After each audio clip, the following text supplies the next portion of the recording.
Bonjour, bonsoir et bienvenue à toutes et à tous, chers auditeurs dans Parlez-vous musique, une émission où moi, Jules Missonnier, j'interviewe un journaliste, un youtubeur, quelqu'un qui fait de la radio, enfin surtout, entendez-moi bien là, surtout quelqu'un qui parle de cette musique qui nous obsède tant, qui nous passionne, qui nous fascine même, le rap.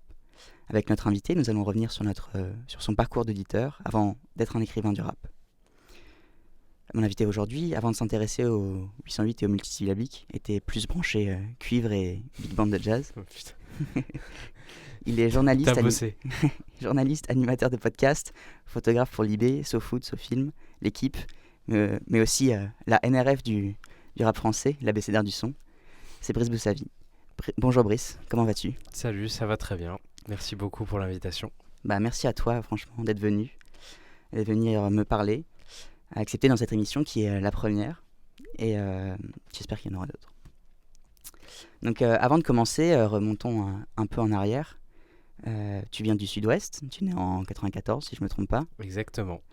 Avant de t'intéresser au rap, tu as passé de jazzman un peu. Exactement, ouais. Tes parents t'emmenaient déjà petit au festival Jazz in Marciac, éduquer ton oreille musicale par le jazz. Est-ce que c'est grâce à eux que tu as été introduit à la musique ? C'est sûr effectivement que c'est mes parents qui m'ont donné le goût de la musique, dans le sens où c'est eux qui m'ont incité, quand j'étais petit déjà, à faire de la musique. Parce qu'effectivement, j'ai 10 ans de saxophone au conservatoire de Bayonne dans le Pays Basque. Et à côté de ça, c'est eux qui m'ont aussi fait découvrir je pense que c'est la première musique que j'ai aimée enfant, c'était le jazz. Et c'est mes parents qui m'ont amené notamment à ce festival tous les ans quand j'étais petit. Et ça m'a vraiment fait découvrir en quoi la musique c'était quelque chose qui m'intéressait. Et même aujourd'hui, je sens que par rapport au rap que j'écoute beaucoup, je suis assez sensible aux sonorités, dans les samples, etc. Dès que c'est un peu jazz, funk, etc. Donc effectivement, c'est vraiment mes parents qui m'ont initié à ça, qui m'ont emmené faire une pratique musicale. Et après, à l'adolescence, un peu comme tout le monde, je me suis mis à essayer aussi d'écouter d'autres choses, d'écouter mes propres artistes. Et j'ai un peu mis le jazz de côté pendant l'adolescence, même si je continue à en écouter et à en faire un peu. Mais oui, ensuite, je me suis mis à écouter de la musique électronique, du rap, du rock.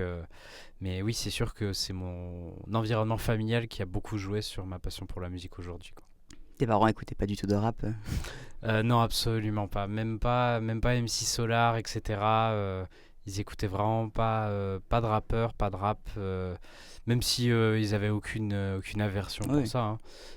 Mais ils étaient très chansons françaises et beaucoup de jazz, quoi. C'était, même eux allaient toute l'année et vont toute l'année toujours à des concerts de jazz au Pays Basque. Et mon père aussi fait du saxophone. J'ai grandi avec vraiment beaucoup de jazz à la maison, quoi.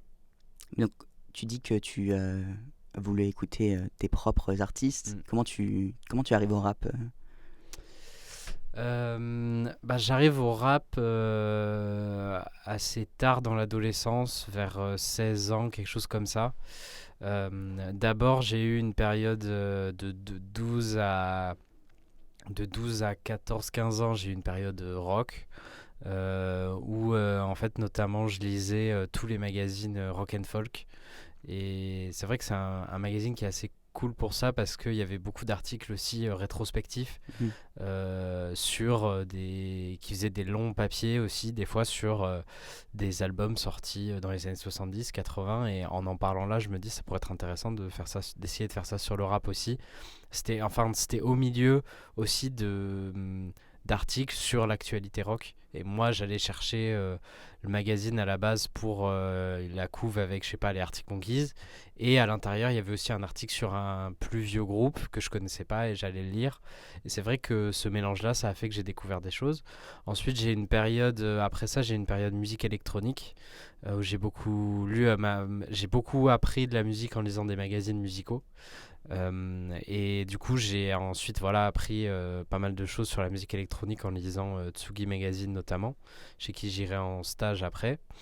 Et à plutôt 16 ans, je me souviens, j'avais acheté encore un magazine, j'avais acheté les Inrecuptibles. Et je vois en entrée de magazine une page sur un jeune rappeur qui va bientôt sortir son premier album apparemment, qui s'appelle Perdu d'avance, et c'était Orelsan. Et effectivement, moi ayant grandi au Pays Basque, qui est pas du tout une terre de rap, c'est vraiment une bulle où on est au bord de la mer, à côté de la forêt, on fait du surf et de la pelote. Tout le rap des années 2000, Booba à l'époque, etc., je m'identifiais pas du tout et ça me parlait pas trop. Et là, effectivement, en voyant ce gars-là, Orelsan, qui raconte un peu l'ennui en province, etc., bah, et aussi, il y avait des références aux jeux vidéo. J'aimais bien les jeux vidéo. Ça parlait de MySpace, d'Internet. J'écoutais plein de musique sur Internet. Dans Orelsan, j'ai vraiment vu des choses où là, j'ai pu un peu m'identifier. Du coup, j'ai commencé à écouter ça. Et ensuite, après ça, il y a eu évidemment derrière aussi, il y a eu tout l'entourage.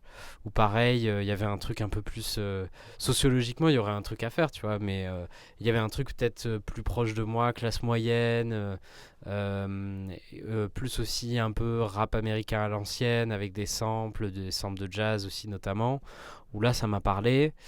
Et un peu au même moment, là c'était plus en 2010-2011, avec du recul je me rends compte que c'était important aussi. Il y a eu aux États-Unis, il y a eu Haute Future, où Tyler a mélangé du rap avec des influences parfois rock, un peu électronique, scène indé. Il y avait l'aspect du skate aussi qui me parlait vachement.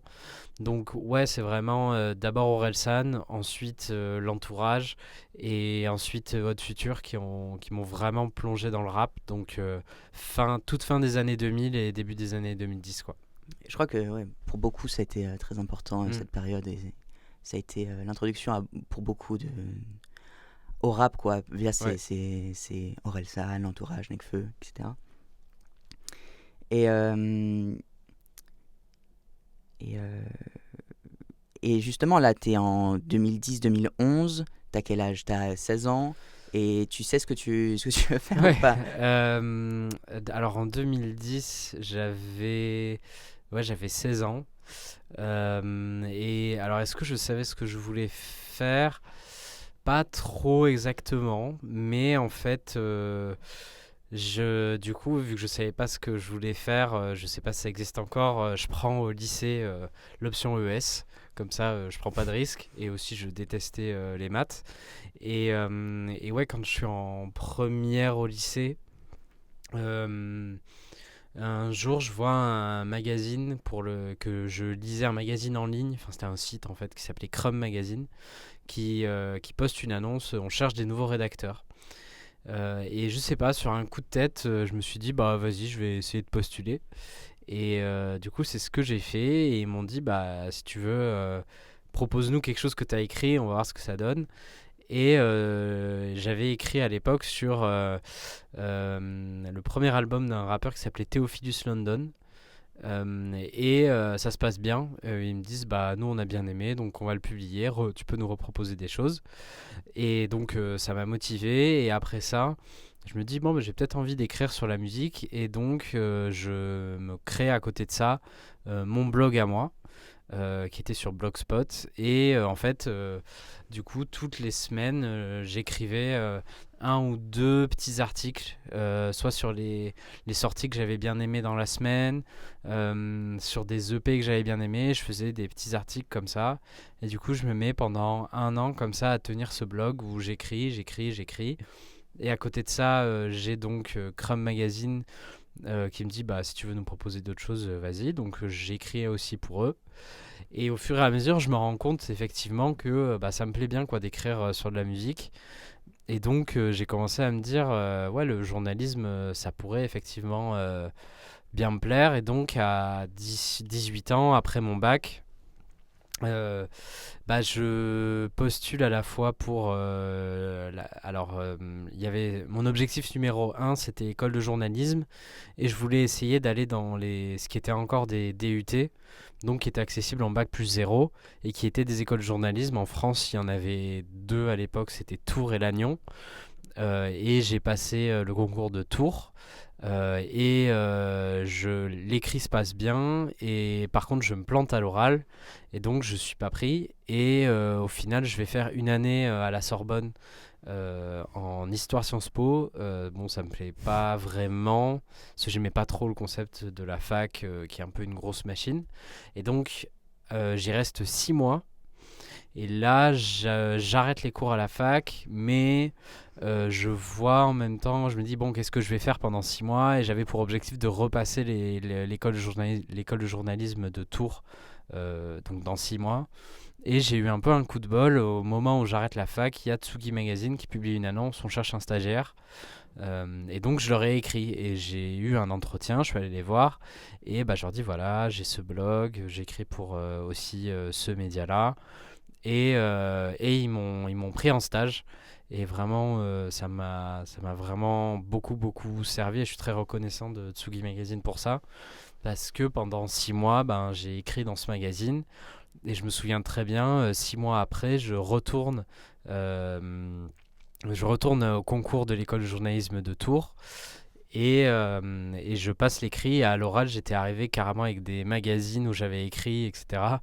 Parce que j'avais un peu le seum de celui qui s'était fait recaler l'année d'avant. Et donc j'ai réussi à être pris. Et donc effectivement, le journalisme, je m'y suis intéressé via d'abord ma passion pour la musique. Et à force d'écrire sur la musique, je me suis rendu compte que ce qui me plaisait bien, c'était d'écrire en général sur des choses de l'actualité.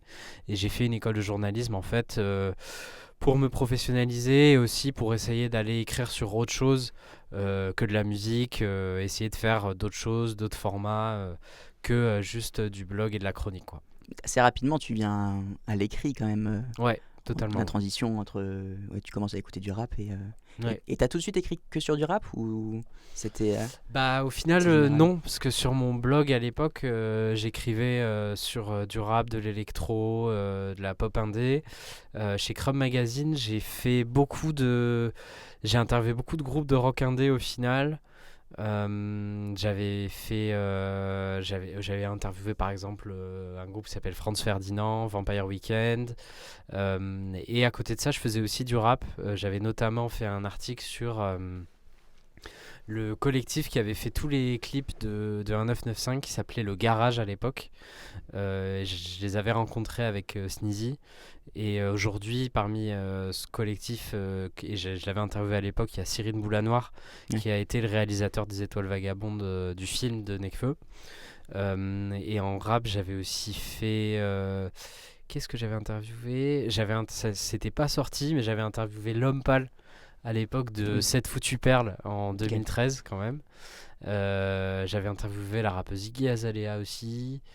Est-ce qu'il y avait d'autres gens rap français? J'avais interviewé les Casseurs Flotteurs aussi pour ce site. Donc je faisais à moitié du rap et à moitié d'autres musiques, quoi. Mais ce que tu fais un peu toujours, tu parles surtout de rap, mais tu Ouais. parles un peu d'autres genres à Ouais, côté. effectivement, je parle beaucoup de rap, mais je m'intéresse aussi que ce soit la musique électronique, d'autres genres musicaux. Après, sur les autres genres musicaux, je me sens moins de faire une chronique vraiment d'analyse. Je préfère en parler, notamment dans Libération, plus sur des sujets d'enquête, entre guillemets. Je pense notamment là à un sujet que je viens de faire dans Libé sur des femmes artistes, notamment dans la pop et le rock indé, qui ont sorti des albums pour parler de la grossesse et aussi la période postpartum. Je me sens moins légitime aujourd'hui à faire vraiment une analyse sur du rock indé ou de la musique électronique, parce que c'est plus quelque chose que j'écoute d'un peu plus loin. Je me renseigne pas autant que sur le rap où je vais écouter et lire des interviews, lire des analyses dans la presse, etc., quoi. Mhm. Donc là, En quelle année tu rentres à l'EPJT en 2012 du coup? Je rentre à l'EPJT 2012, 2013, 2013, 2004. En 2013, je crois. 2013. Ouais. Tu y restes 4 ans, c'est ça? 3 ans. 3 ans. Et en 2014, tu publies sur l'ABCDR ton première chronique. Ouais, c'était Tu te souviens de ce que c'est? c'était Hologramlo. Ouais. T'as remonté J'ai remonté. Oh putain. C'est ce que j'ai retrouvé. J'ai retrouvé ton tweet en 2014 Oh, qui putain. dit Hey, voici ma première chronique pour l'ABCDR. Oh. Et tu te souviens comment ça se fait comment tu rejoins Alors l'ABCDR? pour l'ABCDR du son, c'est en fait ça s'est passé pareil que un peu non différemment de Crum pardon. Donc ouais, à partir du moment où je découvre en tant qu'auditeur le rap avec Orelsan et l'entourage, bah je commence à vraiment envie d'apprendre des choses sur cette musique et bah je commence effectivement à tomber sur l'ABCDR du son. Et du coup, je me mets à vraiment à lire leurs articles. J'avais notamment été beaucoup marqué par le mix hommage à DJ Mehdi, qui est vraiment c'est un mix de 2 heures sur tout ce qu'a fait DJ Mehdi c'était à l'époque, c'était Bachir et Slurg. Et c'est aujourd'hui un mix vraiment de référence sur la musique de DJ Mehdi qui a été publié par l'ABCDR. Et d'ailleurs, j'avais été, je sais plus où j'avais trouvé ça, mais bon, je pars en digression, mais Pedro Winter de Headbanger a récemment en interview dit effectivement ce mix il nous avait vraiment marqué aussi à l'époque. Donc moi je crois que c'était peut-être ce mix là, ça a été ma porte d'entrée pour découvrir l'ABCDR.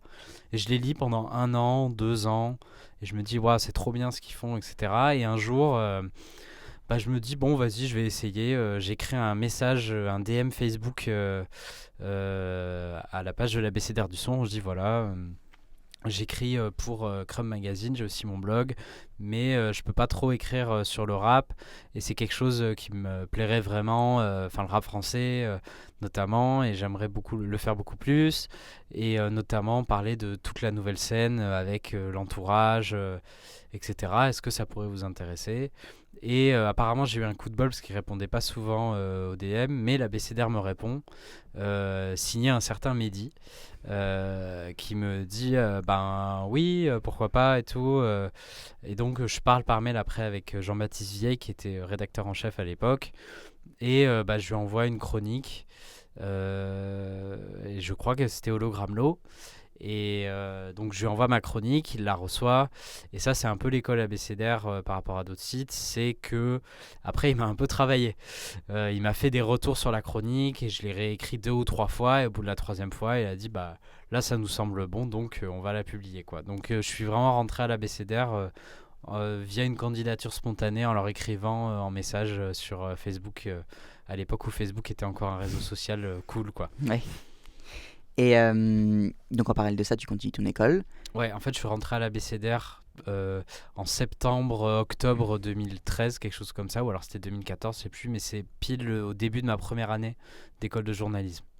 Et donc après, si je me trompe pas, tu fais un échange tu vas à Détroit. Exactement.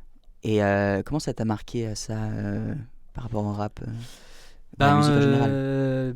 Bizarrement, en fait, avec du recul, c'est peut-être un petit regret, mais en fait, le rap américain, je me suis vraiment, vraiment mis la tête dedans très sérieusement en rentrant des États-Unis. Oui. Donc, c'est à partir de 2016 que je commence vraiment à m'intéresser à Young Thug, Future, etc. Et j'étais très rap français jusqu'à 2015-2016. Et c'est vrai qu'aujourd'hui j'ai un peu des regrets sur ça, parce que cette année à Détroit, j'ai pas tant de regrets parce qu'en fait j'étais très musique électronique à cette époque-là aussi. Et Détroit, bah, c'est la ville qui est le berceau de la musique techno.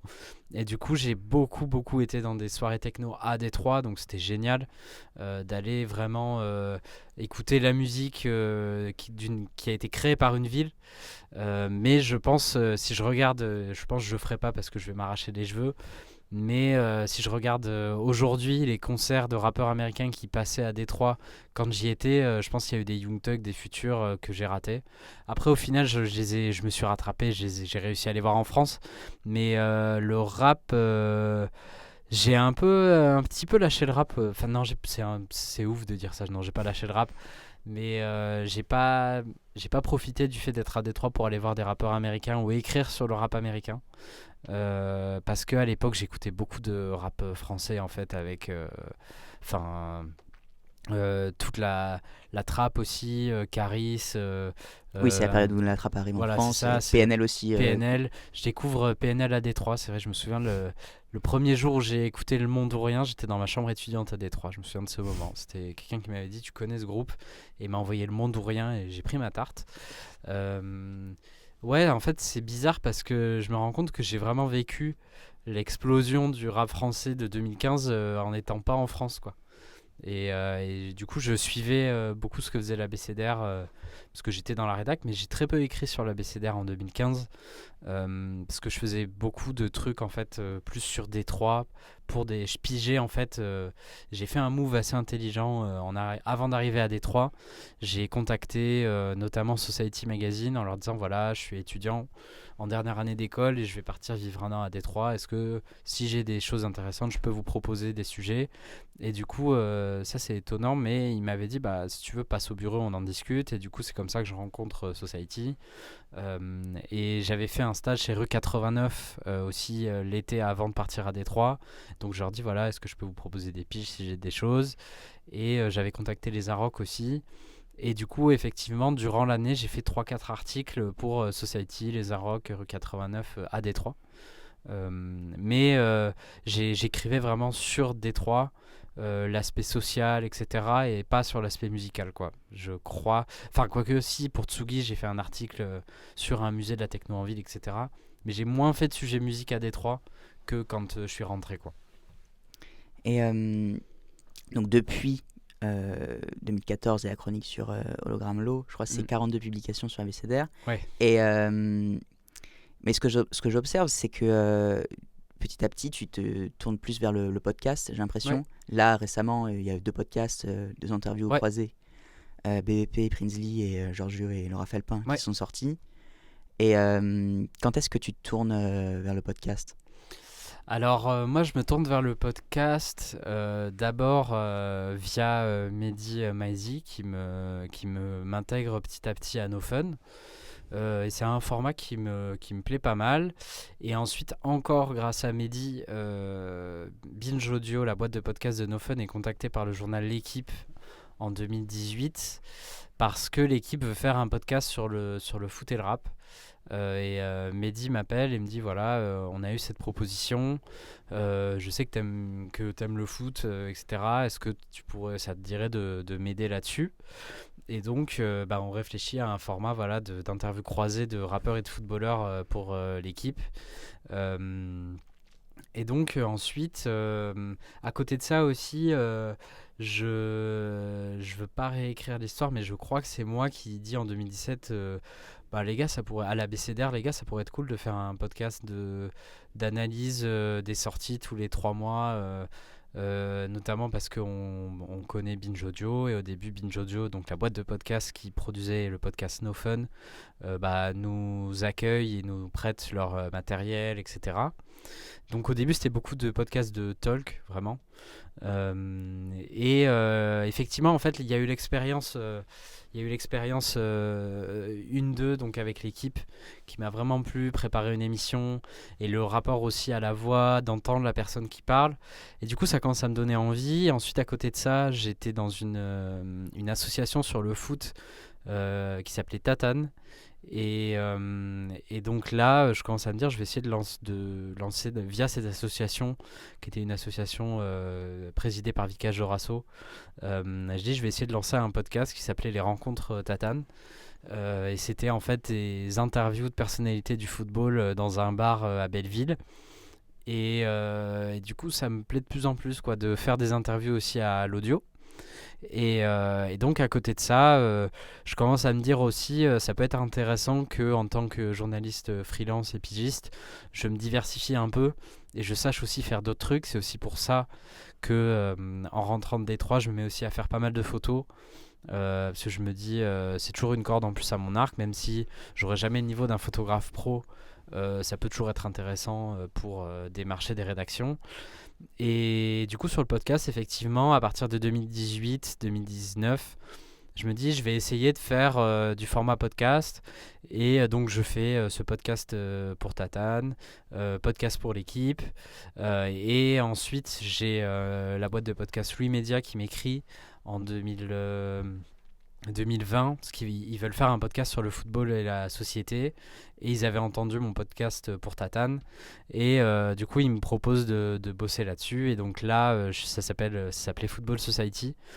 Et c'est un podcast où ça a été très formateur pour moi parce que j'avais jamais fait de podcast d'enquête en audio comme ça avec plusieurs interviews. Et Louis m'a vraiment beaucoup accompagné parce qu'il fallait un peu me former en fait. Et ça m'a vraiment appris le format podcast, en tout cas ce podcast-là.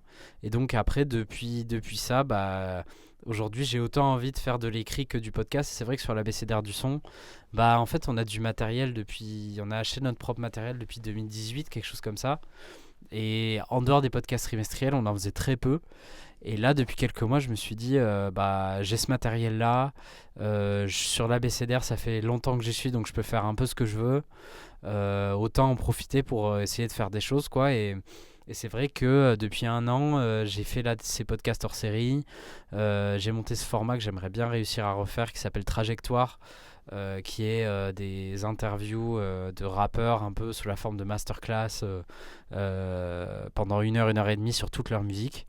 On l'a fait avec Medine du coup en juin 2022, pardon. Je crois. Donc ouais, depuis un an, le podcast, ça fait partie de ce que je fais depuis 3-4 ans. Et là, depuis un an, c'est vrai que notamment sur l'ABCDR, j'ai envie d'en faire beaucoup plus, quoi. Et No Fun s'est arrêté en 2019, fin 2019. Et c'est vrai que c'était un podcast assez important en termes d'analyse musicale. Et toi, t'as pas envie de refaire des podcasts d'analyse musicale comme ça quotidienne, mais tu as dit que t'en faisais aussi quand t'étais jeune, sur ton blog. Ouais. En fait, pour moi, l'espace où je le fais, c'est le podcast trimestriel de l'ABCDR du son. C'est un rythme qui me suffit parce que on peut parler. J'ai plutôt envie aujourd'hui j'ai plutôt envie de parler avec un peu de recul de ce qui est sorti et ne plus parler une semaine après, de vraiment me laisser le temps d'écouter. Et donc moi, pour l'instant, ça me suffit de venir parler tous les 3 mois en fait. Notamment là, la semaine dernière, on a enregistré le prochain podcast rap français et on a pu parler de l'album de Hamza. Et c'est vrai que ça aurait été un peu pénible pour moi de d'analyser l'album d'Hamza à sa sortie parce que on avait l'impression que c'était deux frères de PNL au niveau de l'engouement sur Twitter. Et j'ai pu me laisser un peu de temps pour écouter, digérer, prendre du recul. Et surtout, en fait, ce qui est intéressant, c'est de voir si 1 mois, 2 mois, 3 mois après la sortie d'un album, tu continues à le réécouter ou pas. C'est un bon indicateur de si déjà ça dure un peu dans le temps. Donc après, si un jour on vient me dire, voilà, on aimerait relancer quelque chose comme No Fun où toutes les semaines on parle un peu, on analyse les sorties, je dirais pas non, mais actuellement, tu vois, ça me suffit de venir parler une fois tous les 3 mois, quoi, un peu comme No Fun à l'époque. Ouais. Parce qu'aussi, il y a quelques semaines où il y a des trous, où il n'y a pas forcément... Oui, tu vois, c'est ça aussi. Des fois, on se disait, bon, on parle de quoi et il n'y avait pas grand-chose. Bon, après, il y a tellement d'actu qu'on trouve toujours, quoi. Et du coup, tu disais pour l'ABCDR que maintenant, ça fait presque 10 ans que tu y es. Ouais. Tu peux faire ce que tu veux. C'est quoi exactement l'organisation au sein de l'ABCDR du son Vous êtes tous au même niveau? Il y a un rédac-chef? Et l'ABCDR du son, c'est un peu une coopérative. Pour rigoler, on dit un peu qu'on est des gauchistes des médias rap, dans le sens où c'est vrai, on fonctionne vraiment comme une association. D'ailleurs, les statuts du média, c'est ceux d'une association. Et c'est extrêmement collaboratif. Et en gros, on n'a pas de rédacteur en chef. On a ce qu'on appelle, nous on l'appelle comme ça, mais c'est peut-être du bullshit de mots, un coordinateur. Et c'est un peu quelqu'un qui veille à ce que, un petit peu au planning des publications, qui relance un peu les gens pour faire des trucs. Mais comment dire, en général, sauf quand tu arrives vraiment au début, si tu as envie d'écrire sur quelque chose sur l'ABCDR, personne on va pas en débattre. Tu le fais et tu le rends et puis voilà. Donc il n'y a pas vraiment de rédaction en chef où tu dois dire j'ai envie de faire ça, qu'est-ce que vous en pensez. C'est vraiment j'ai envie d'aller interviewer tel artiste, je vais le contacter, sauf si quelqu'un s'y oppose. On fonctionne plus comme ça, sauf si quelqu'un s'y oppose. Jusque-là, Raphaël était coordinateur du site. Là, il est un peu pris, donc il a un peu laissé le poste de côté. Donc là, on va bientôt un peu se faire une réunion pour en rediscuter et voir si on garde un coordinateur ou pas. Mais c'est un truc très où chacun fait ce qu'il a envie, quoi. C'est pour ça à chaque fois on me demande mais pourquoi tu restes alors que c'est pas payé, etc. Et ce que je réponds à chaque fois c'est que pour moi en fait journalistiquement c'est vraiment un espace de liberté totale, quoi. Dans le sens où si j'ai envie d'aller interviewer quelqu'un, j'ai pas à aller quand on est journaliste pigiste ou freelance, même quand on est journaliste en CDI, souvent on doit proposer son sujet à un rédacteur en chef et ensuite c'est le rédacteur en chef qui décide si oui ou non tu fais le sujet. Et parfois ça peut être frustrant parce que des fois on te dit non. Et là c'est vrai qu'à l'ABCDR du son je suis mon propre rédacteur en chef. Et par exemple le podcast Laura Felpin Giorgio, bah, j'avais cette idée en tête et je me suis dit ouais j'aimerais bien faire une interview croisée des deux. Et j'ai demandé à personne et j'ai lancé les attachés de presse des deux, quoi. Et ensuite j'ai prévenu, j'ai dit voilà j'ai lancé ça et tout le monde m'a dit ah bah cool, etc., quoi. Euh, oui, c'est un fonctionnement très indépendant pour chaque rédacteur, où chacun fait un peu ce qu'il veut, quoi. Il n'y a pas vraiment de rédacteur en chef qui te dit oui ou non, quoi. Et j'ai l'impression, en tout cas, c'est que tu fais partie de ceux qui mettent le plus en avant la nouvelle génération sur l'ABCDR. Et que, bon, là, au dernier podcast récapitulatif de l'année dernière, euh, tu as, euh, tu as parlé de Runa, par Évidemment, exemple. album de Même l'année, sur le, comment ça s'appelle? le bilan. Le bilan de l'année, c'était ton album de l'année, Ouais, Mobius. Euh, Ça fait très plaisir, c'est un des projets que moi j'ai le plus aimé l'année dernière, par exemple. mm, Et aussi dans rubrique Sidekick, t'as parlé de Ness, ouais, t'as Winter Zuko. ouais, Winter Zuko, dans le milieu de l'année t'as parlé de Abel 31 aussi. Ouais. Euh, Comment j'ai l'impression que l'ABCDR, il y a des rappeurs qui sont très ABCDR du son. Ouais, Samir Hamad par exemple, je pense que bien c'est sûr, la légende. voilà. Et comment tu fais pour du coup t'as dit que t'étais très libre. Et comment tu fais pour rester toujours très à l'écoute de ce qui se fait dans le rap? Parce que mine de rien, ça va faire peut-être 15 ans que tu écoutes du rap. Ouais.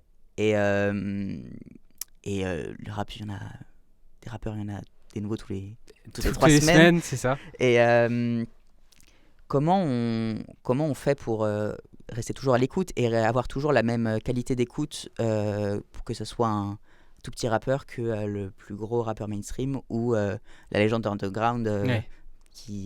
règne dans le rap underground depuis 20 ans, quoi.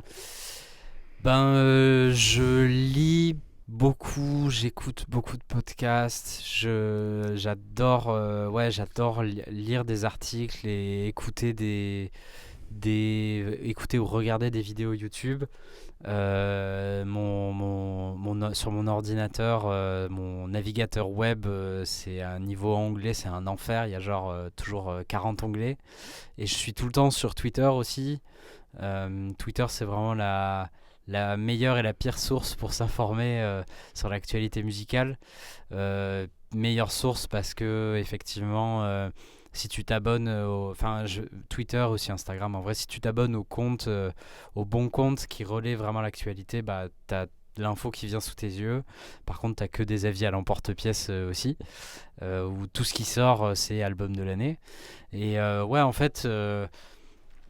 C'est vrai que je suis content pour l'instant, je fais pas ce qu'on appelle la paralysie musicale, qui est que tu es censé, à partir de 27 ans, ne plus trop écouter de nouveautés, 27 ans en moyenne. Moi là, c'est vrai qu'avec toute la nouvelle scène, ils m'ont vraiment redonné envie de découvrir plein de choses, et ça me fait beaucoup de bien, parce que j'ai senti un peu vers 2019, 2019 c'était un peu dur, j'ai senti un peu pas de lassitude. Bon, allez, un peu de lassitude dans le rap français où je trouvais très peu de choses qui m'excitaient.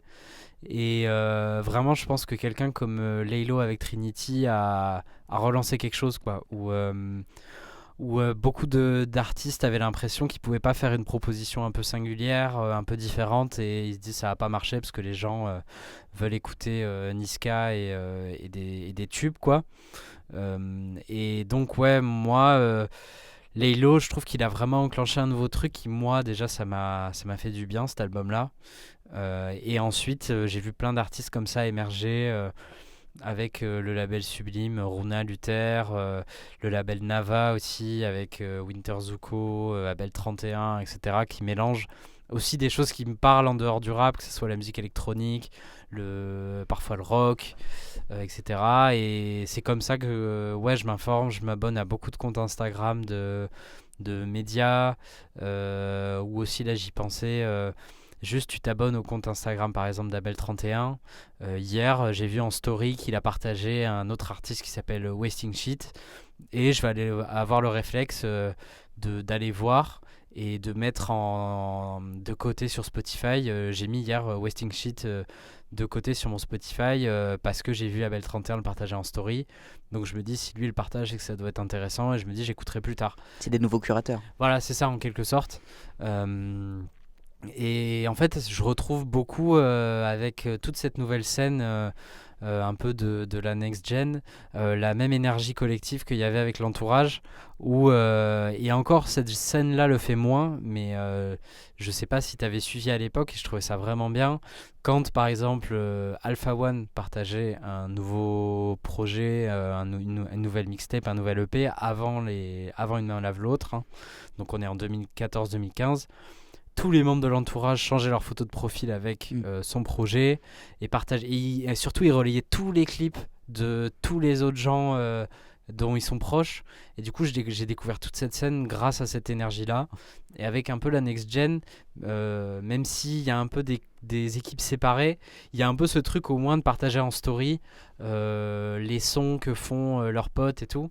Et moi, j'arrive encore à avoir la curiosité de je vois quelqu'un que j'aime bien partager autre chose, je vais me le mettre de côté, aller écouter par curiosité, quoi. Donc c'est vraiment via les réseaux sociaux et les médias rap dont je m'abonne sur les réseaux sociaux que je continue à découvrir des choses aujourd'hui, quoi.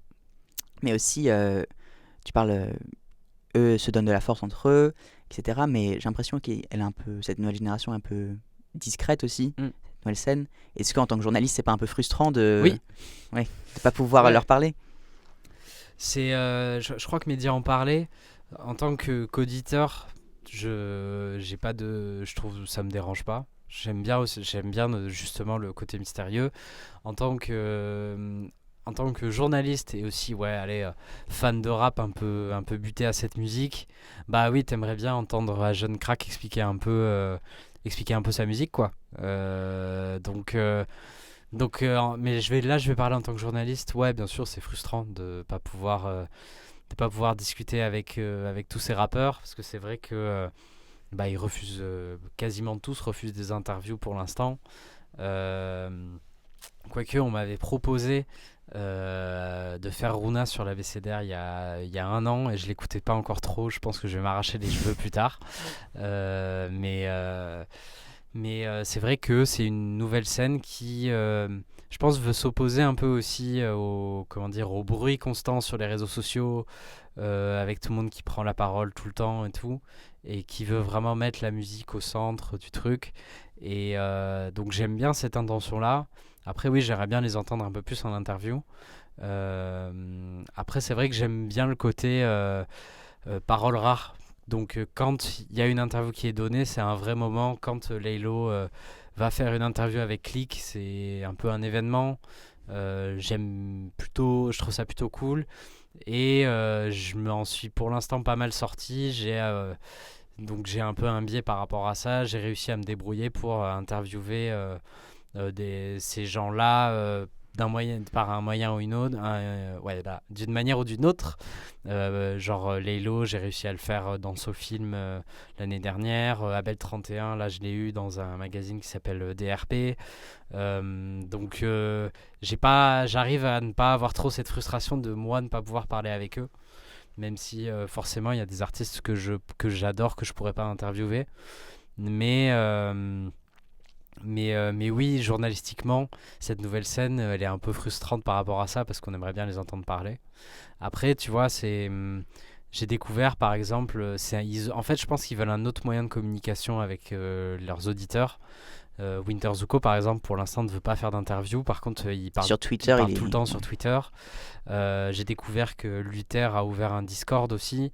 Et par exemple, il est allé sur son Discord un peu avant la sortie de son EP Ami. Et il a pris la parole où il parlait directement avec ses fans sur son Discord, quoi. Ils veulent éviter, je pense que c'est une génération qui veut parler directement aux gens qui les écoutent et pas passer par un intermédiaire via un journaliste. Ça me frustre un peu, mais je le comprends aussi. Et effectivement, donc il n'y a pas un truc, c'est pas PNL non plus. Ils ont quand même envie de communiquer avec les gens.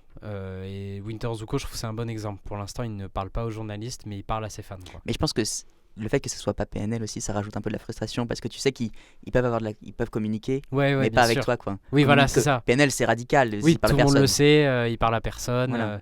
De temps en temps, ils font une story où ils s'adressent à leurs auditeurs. Voilà. Mais oui, voilà, mais c'est vrai que eux, tu les vois parler sur Twitter, en story, etc., mais pas dans les médias, quoi. Et justement, tu faisais le parallèle avec l'entourage, début des années 2010. Tu penses qu'ils peuvent avoir une même trajectoire Tu penses qu'il y en a un qui peut être Nekfeu et ouais, totalement.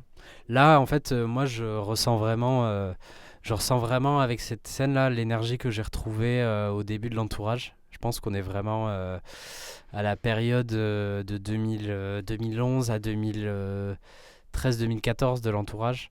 Je pense effectivement que va y avoir des profils qui vont arriver à atteindre. Là, en fait, il faut qu'il y ait des artistes de cette scène qui arrivent à sortir de leur public très impliqué pour toucher le grand public rap. Et là, comme ça, si je devais donner des noms, je trouve que Ness a vraiment un gros potentiel. Runa aussi, quand il va passer à l'étape. Parce qu'en fait, aucun de ces artistes pour l'instant n'a sorti son premier album, tu vois. Et je me souviens qu'à l'époque de l'entourage, il y avait vraiment cette inquiétude de. Le premier album, ils le repoussaient tous un peu en mode ça me stresse un peu, quoi. Ce que je peux comprendre. Et là, on va voir un peu ce qui va se passer, notamment, pareil, Rally qui dit non, attention, c'est pas mon premier album et tout. Toujours le stress du premier album. Le stress du premier album. Vraiment un monument, quoi. Voilà, exactement.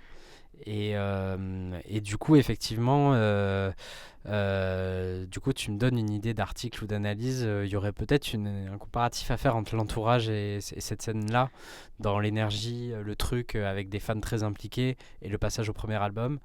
Donc oui, moi, je pense que je vois bien pour l'instant Ness ou Runa vraiment passer un step et peut-être avoir un potentiel à la Nekfeu, peut-être, on verra, tu vois. Mais pour l'entourage, ce passage au mainstream s'est passé par une porte un peu plus pop, j'imagine. Ouais, tu vois. effectivement, ça c'est vrai. Par exemple, Feu de Nekfeu, ça a été. On verra, quoi. Voilà. Terrible morceau. Voilà, c'est ça. C'est pour beaucoup regardé comme une erreur ou comme un trébuchement dans le parcours. Et après, il s'est redirigé vers. Pourtant, c'est un de ses morceaux les plus écoutés aujourd'hui. Voilà. Est-ce que c'est vu par ses fans les plus impliqués comme une erreur. C'est ça la différence, en fait. Parce qu'aujourd'hui, il a aussi des fans, des fans moins hardcore, mais qui adorent Nekfeu. Et pourtant, après, il dit je suis pas responsable des bouffons qui m'écoutent. Oui, qui m'écoutent. Oui, aussi, c'est vrai.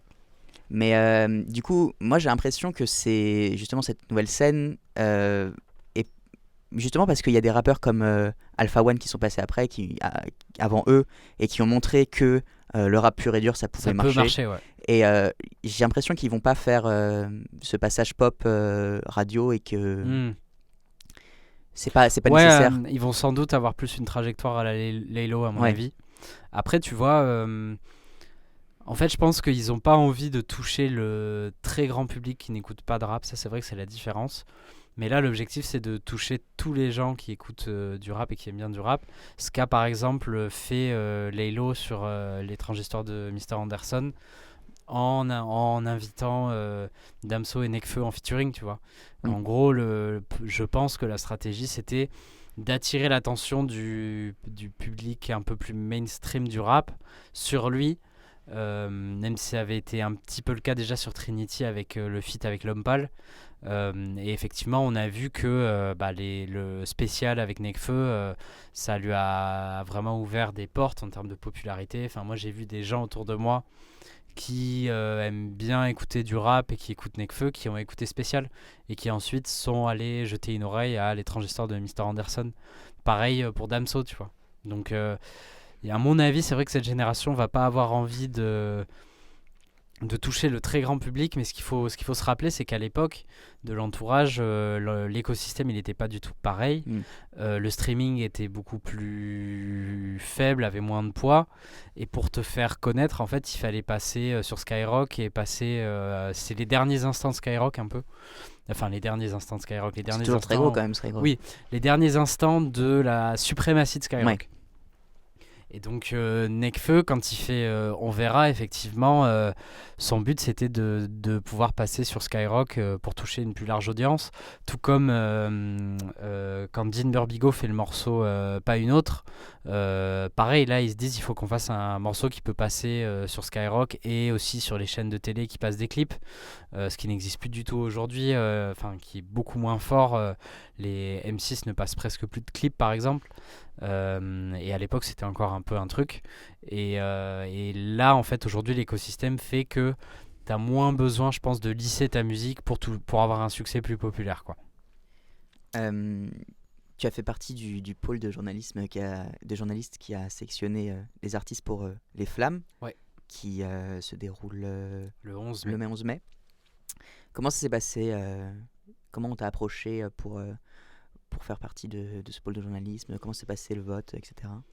Alors pour les flammes, en gros parmi je suis dans le pôle des pré-votes, parce qu'ensuite là va y avoir une vingtaine de journalistes qui vont voter pour les trois, enfin pour vraiment Top les 3. récompenses, voilà c'est ça. Après la sélection Après du la public. sélection du public et de nous du coup les journalistes.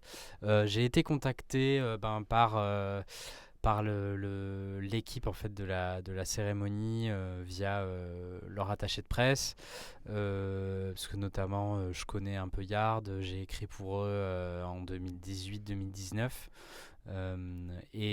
Donc le vote en fait ça s'est fait comme exactement comme le vote du public. On nous a ouvert un site avec des identifiants et en gros sur les 10 catégories il y avait à chaque fois entre 50 et 70 noms.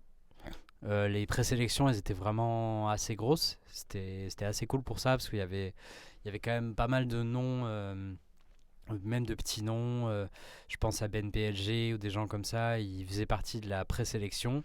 Et on devait à chaque fois, sur ces 50 ou 60 noms sur ce site-là, on devait donner 10 noms pour faire des présélections. En fait, c'est un fonctionnement qui est calqué, je pense, sur le Ballon d'Or en football, Mhm. où chaque journaliste met une liste de 10 footballeurs. Et là, c'était 10 rappeurs, 10 morceaux, 10 producteurs, 10 featuring.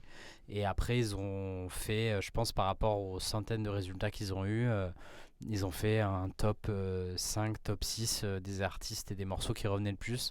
Donc ouais, le vote s'est fait vraiment via un site, exactement comme le vote du public, mais avec beaucoup plus de choix dans la sélection à chaque fois, vu que c'était une présélection. Et t'es content d'avoir une cérémonie comme ça? Tu penses que ça peut changer des choses, se détacher totalement des victoires de la musique? Oui, moi je trouve que c'est vraiment bien, notamment pour vraiment récompenser toute la diversité du rap actuellement. Parce que aux victoires de la musique, Orelsan. il y a même plus, voilà, il y a même plus de catégorie rap. Alors qu'aujourd'hui, quand on voit la richesse de la scène rap et des musiques influencées par le rap aujourd'hui, en fait, tu peux faire une cérémonie entière, quoi. Que ça soit du rap street, du rap de la next gen, du rap plus aux influences africaines et caribéennes. Il y a plein de scènes différentes et tu peux faire des catégories pour chacune. Tu pourrais faire le meilleur album next gen, le meilleur album. Après, ce serait un peu bizarre de faire un meilleur album street parce que bon, mais le meilleur album de rap technique, le meilleur album de Rap de mélodique rap mélodique. comme au Grammy un peu. Oui, voilà, c'est ça. Donc je pense qu'il y avait vraiment besoin. Je crois que les chiffres sont. Il n'y a pas de source vérifiée, mais on est sans doute dans le top 3 des pays où le rap est le plus important dans le monde.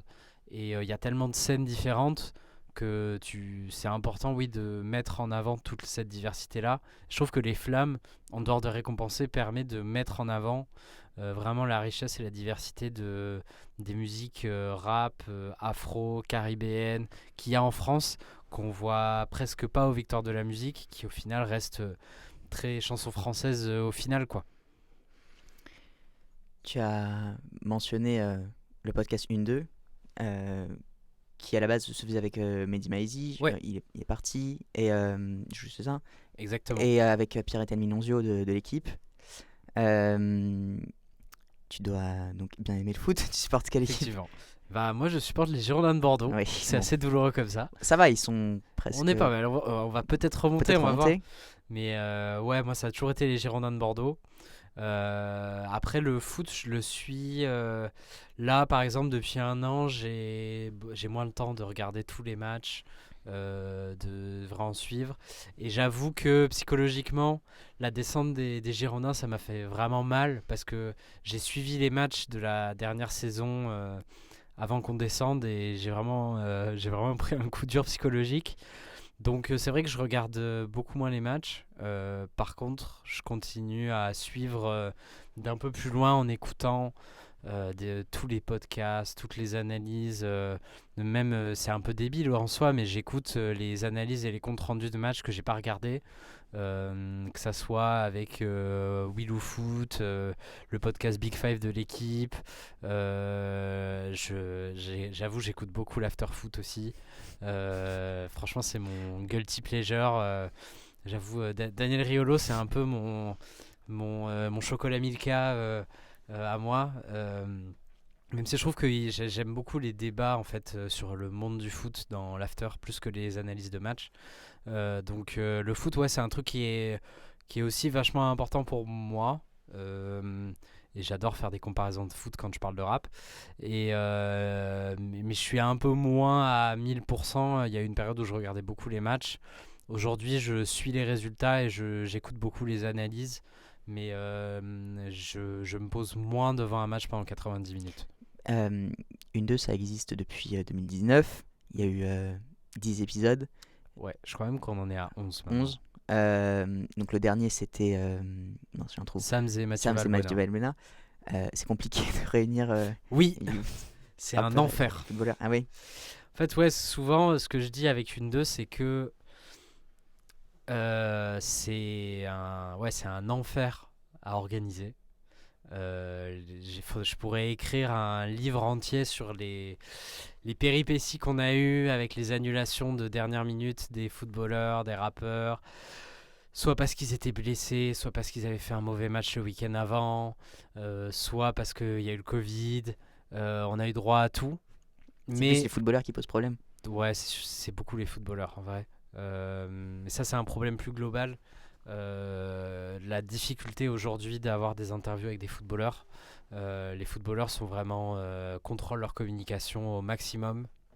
Et malheureusement, je commence à sentir la même vibe quand je demande des interviews aux rappeurs depuis 1 ou 2 ans que celle que j'ai quand je demande des interviews aux footballeurs. Ce qui m'inquiète un peu, j'avoue, parce que c'est les footballeurs en fait, si tu veux, pour avoir une interview, c'est en général un mois et demi de discussion, quoi.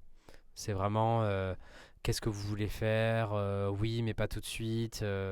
On peut s'en reparler dans 2 ou 3 semaines.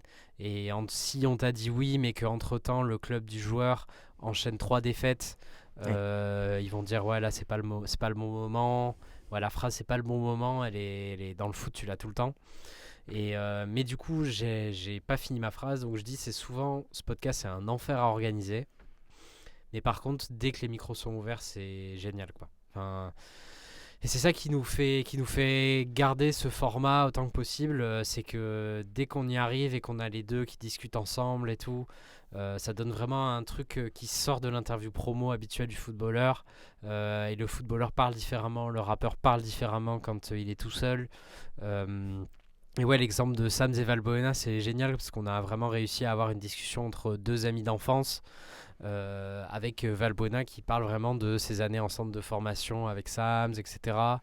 Et donc, dès que tu sors d'un épisode, t'oublies un peu toutes les galères de l'organisation qui sont massives et t'as envie d'y repartir, quoi. Donc, c'est juste que pour notre santé mentale avec Pierre-Etienne, on s'est dit, je suis content que l'équipe ait accepté ça. À la base, on voulait faire vraiment des saisons avec un rythme une fois par mois, etc. Et on s'est rendu compte que c'était trop un bourbier, en fait, de s'imposer un rythme. Et donc là, on lance des propositions. Et quand on a une opportunité, on le fait et on sort un épisode. Et du coup, c'est un peu le défaut de ce podcast, c'est que le rythme est inhabituel. Des fois, il y a plusieurs mois où on n'a rien. Mais en fait, c'est juste qu'en termes de planning, c'est vraiment hyper difficile d'avoir déjà des footballeurs plus des rappeurs parce que aujourd'hui les rappeurs quand ils n'ont pas d'album ils sont moins enclins Oui, la Sam, il était là pour son film pour son aussi. film, voilà, c'est ça. Donc il faut qu'en fait tu as toutes les planètes qui s'alignent, que le rappeur ait une actu et que le footballeur ait des bons résultats sur le moment pour qu'ils aient envie de se parler ensemble, quoi. Mm. Donc on le fait à un rythme pas régulier et quand on a une opportunité on sort un épisode. Euh, Avec tout ça, je t'ai même pas demandé qui est ton rappeur préféré, ton rappeur favori. Ouais, c'est dur. Mon rappeur préféré, en fait j'en ai plusieurs. J'y ai déjà réfléchi plusieurs fois, j'en ai plusieurs. Est-ce que son rappeur avec qui on commence reste son rappeur préféré sur la durée? C'est c'est une très bonne question parce que le premier nom qui m'est venu en tête quand tu me l'as dit, j'ai pensé à Orelsan. Il y a plusieurs époques d'Orelsan hein, Voilà, qui c'est ça. sont C'est assez différentes quand même. en fait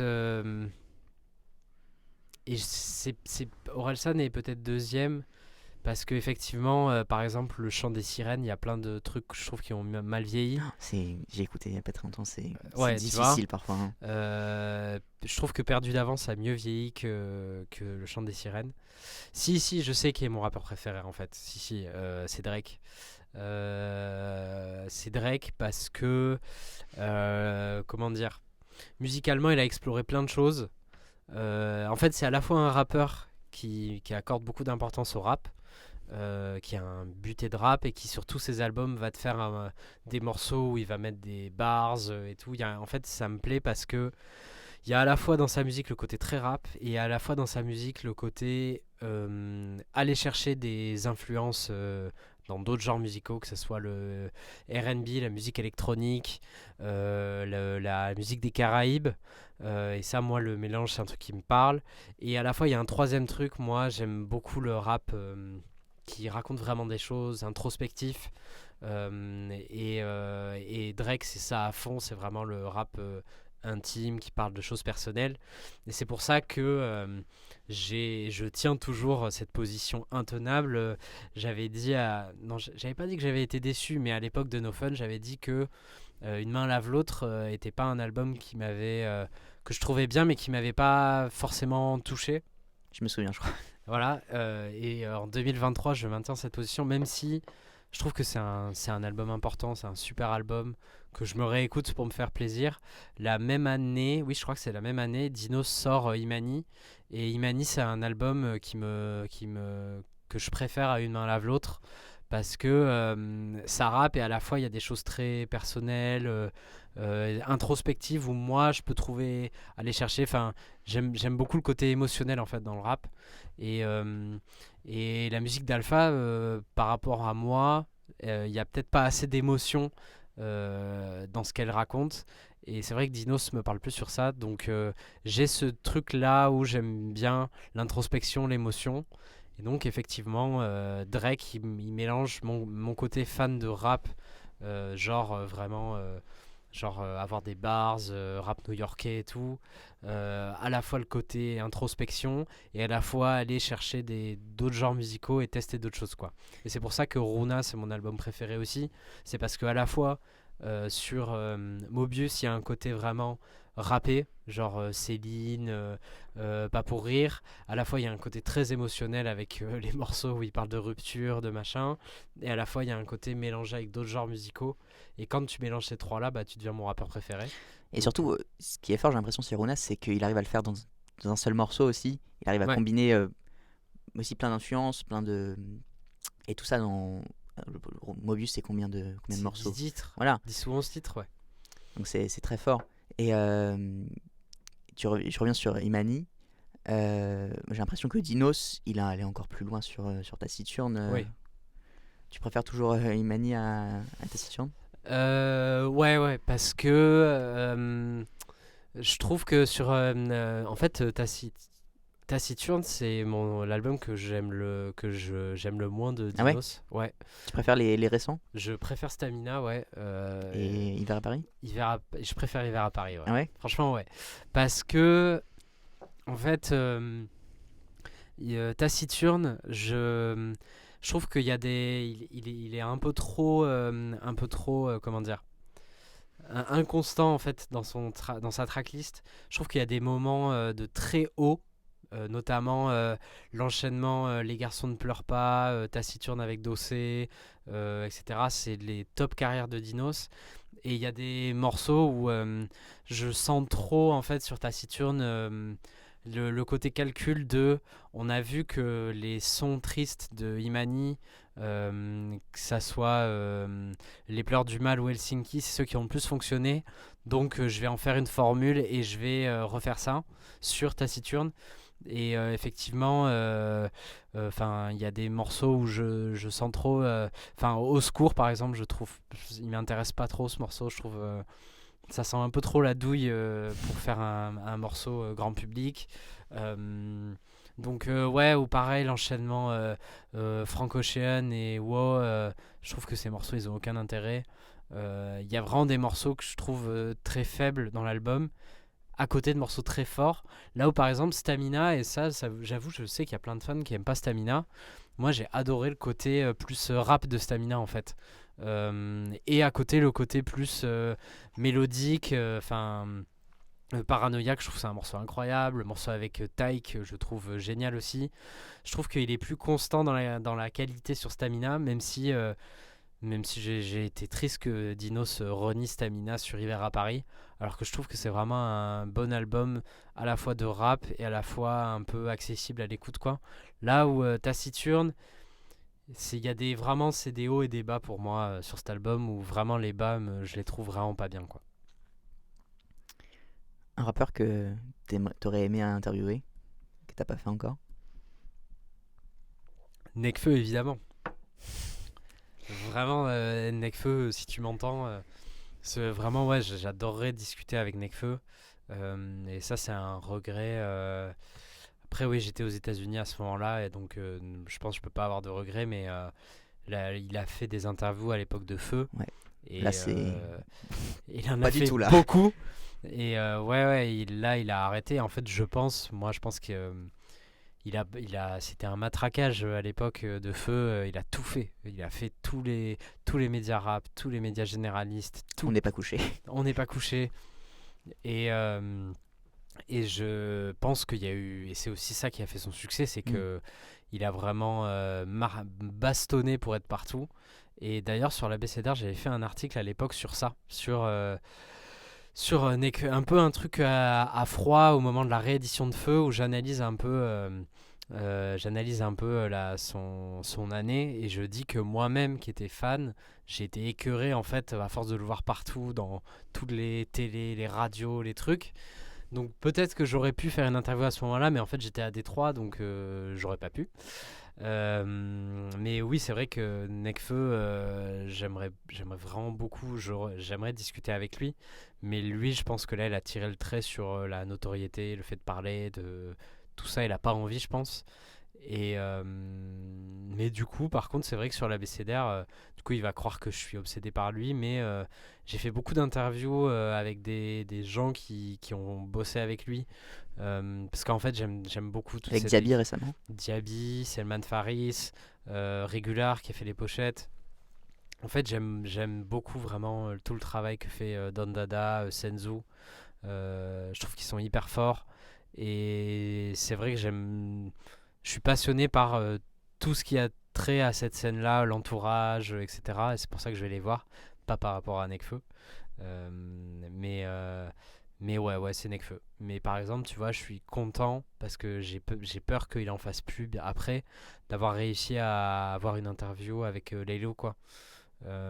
C'était pour SoFilm. Ouais, on avait parlé pendant une heure et demie de son rapport à l'image, au cinéma. Il disait qu'il voulait faire du cinéma dans sa musique. Et là, je pense que j'ai réussi à shoot une opportunité où peut-être que à l'avenir, il voudra plus faire d'interview. Je le vois bien ne plus vouloir faire d'interview, Laylo, quoi. Donc, je suis content d'avoir fait Laylo et je regrette de ne pas avoir pu faire Nekfeu. Bon, mine de rien, ça fait plus d'une heure qu'on parle. Ouais. C'est quoi ton actualité Qu'est-ce que tu... Beaucoup d'abécédaires du son. On est en train d'essayer d'enclencher un peu un nouveau cycle avec le site, notamment sur l'aspect podcast, où là, voilà, j'ai fait deux podcasts, deux nouveaux podcasts. On va essayer de faire on a fait un événement en public en décembre dernier à Barbès, à l'Union de la Jeunesse Internationale. On va normalement, si tout se passe bien, en refaire un en juin à FGO Barbara. Et sinon, ouais, toujours des articles dans Libération. Environ une fois tous les 2 mois, tous les 1 mois et demi. J'écris aussi pas mal avec Society et SoFoot. Et là, qu'est-ce qui arrive aussi? Si Dieu veut, même si je suis athée, des nouveaux épisodes avec une 2. On continue à travailler en sous-marin sur ça. Mais je n'annoncerai rien parce que à chaque fois on se prend des annulations ou des trucs. Ouais, beaucoup de ABCDR du son, Libération, l'équipe et SoFoot Society. Parfait. Bon bah merci beaucoup Brice d'être venu Merci dans à toi. ce studio un peu étroit. Ouais. Mais voilà. Merci beaucoup.